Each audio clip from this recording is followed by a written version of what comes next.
বন্ধুরা, আজকে তোমাদের সঙ্গে যে রেসিপিটা শেয়ার করতে চলেছি সেটা ভারতের উত্তরাঞ্চলের রাজ্যগুলির পাশাপাশি পাকিস্তান, নেপালও খুবই জনপ্রিয় একটা খাবার।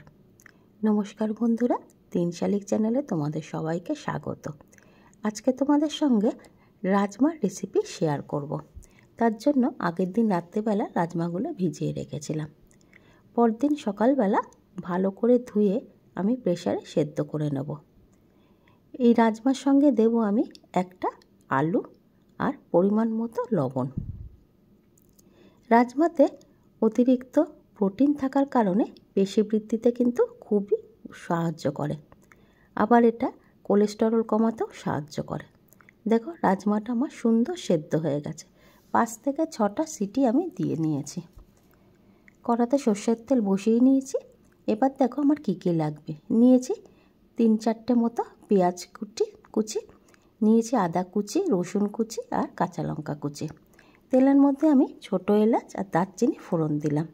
তারপর একে একে দিয়ে দিলাম আদা কুচি, রসুন কুচি, কাঁচা লঙ্কা কুচি। ভালো করে নাড়িয়ে এর মধ্যে কাটা পেঁয়াজগুলো দিয়ে দিলাম, সঙ্গে দিলাম সামান্য লবণ। পেঁয়াজটা বেশ ভাজা ভাজা হয়ে গেলে এর মধ্যে আমি দিয়ে দেব একটা কেটে রাখা টমেটো। টমেটোটা একটু নাড়িয়ে আমি ঢাকা দিয়ে রেখে দেব 3 মিনিটের মতো।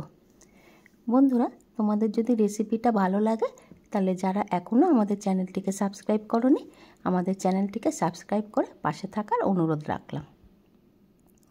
3 মিনিট পরে ঢাকনা খুলে এর মধ্যে আমি দিয়ে দিলাম 1 চামচ তড়কা মশলা। ভালো করে কষিয়ে নিলাম। এরপর এর মধ্যে দিয়ে দিলাম সেদ্ধ করা আলুটা।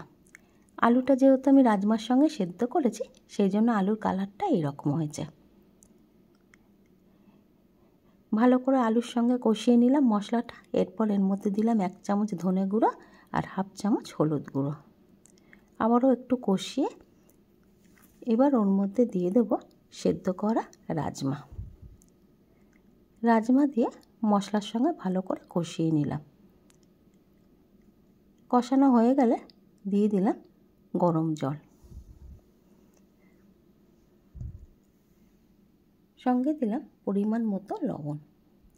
ভালো করে ফুটে ওঠার পর কড়াটা আমি সরিয়ে রাখলাম। একটা আলাদা প্যানে 1 চামচ ঘি দিয়ে দিলাম কাশ্মীরি রেড মির্চ। এবার ওর মধ্যে আমি রাজমাটা ঢেলে দিলাম। তৈরি হয়ে গেল আমার রাজমা। একটা সার্ভিং বলে আমি ঢেলে নিলাম। ওপর থেকে 1 টুকরো বাটার দিয়ে দিলাম। রেসিপিটা ভালো লাগলে লাইক, কমেন্ট, শেয়ার করতে ভুলো না। Thank you.